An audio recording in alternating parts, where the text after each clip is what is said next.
I'm here with GNSO Council Chair James Bladel. James, last time we caught up with you, you expressed the hope that the new policy forum format would bring a fresh way that the SOs and ACs would interact with each other. Has this week delivered? Yeah, David, thanks. It has. It's a little premature to judge, but I think overall it has, in fact, delivered on that potential. I've noticed quite a bit of interaction between the various SOs and ACs, as well as the different stakeholder groups and constituencies within the GNSO.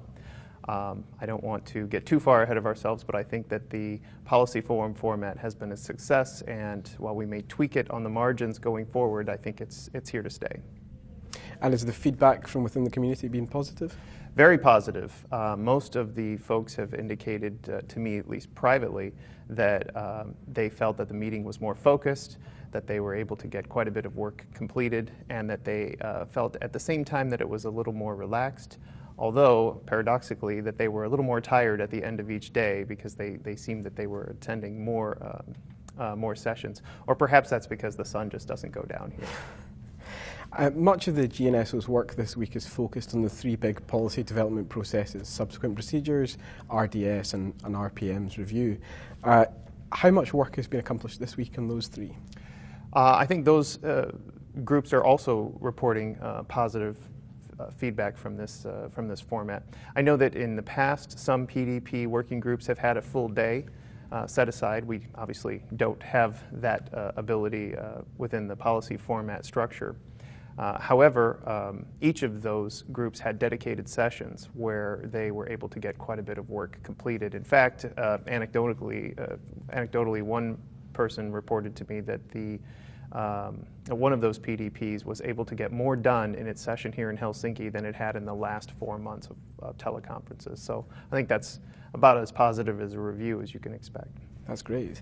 And later today, GNSO Council is going to be meeting. Aside from the three big PDPs, what other issues are going to be on the agenda? We have a couple of issues that we're tackling. First off, we are going to launch the process to take a look at what the GNSO needs to do to structure itself for the new ICANN in the empowered community and beyond. I think there's quite a bit of work to do to implement under the new bylaws. Secondly, I just heard that the GNSO review recommendations were approved by the board, so we're going to convene a team to launch the process to implement those. First off, of course, we need an implementation plan, and so we'll put that together in the next few months. And finally, we are anticipating that as soon as we are concluded here in Helsinki, we can begin planning for Meeting C, which will be occurring later this year in Hyderabad. And of course, ICANN 57, as you say, in Hyderabad, India, is going to be another first, moving to the new Meeting C format. Can you talk us through your expectations for that 7-day meeting? Well, it's a little early. Obviously, we're looking at a little bit more time, but I think that if we can borrow from this lessons from this format, it's that some sessions could benefit from a more focused approach.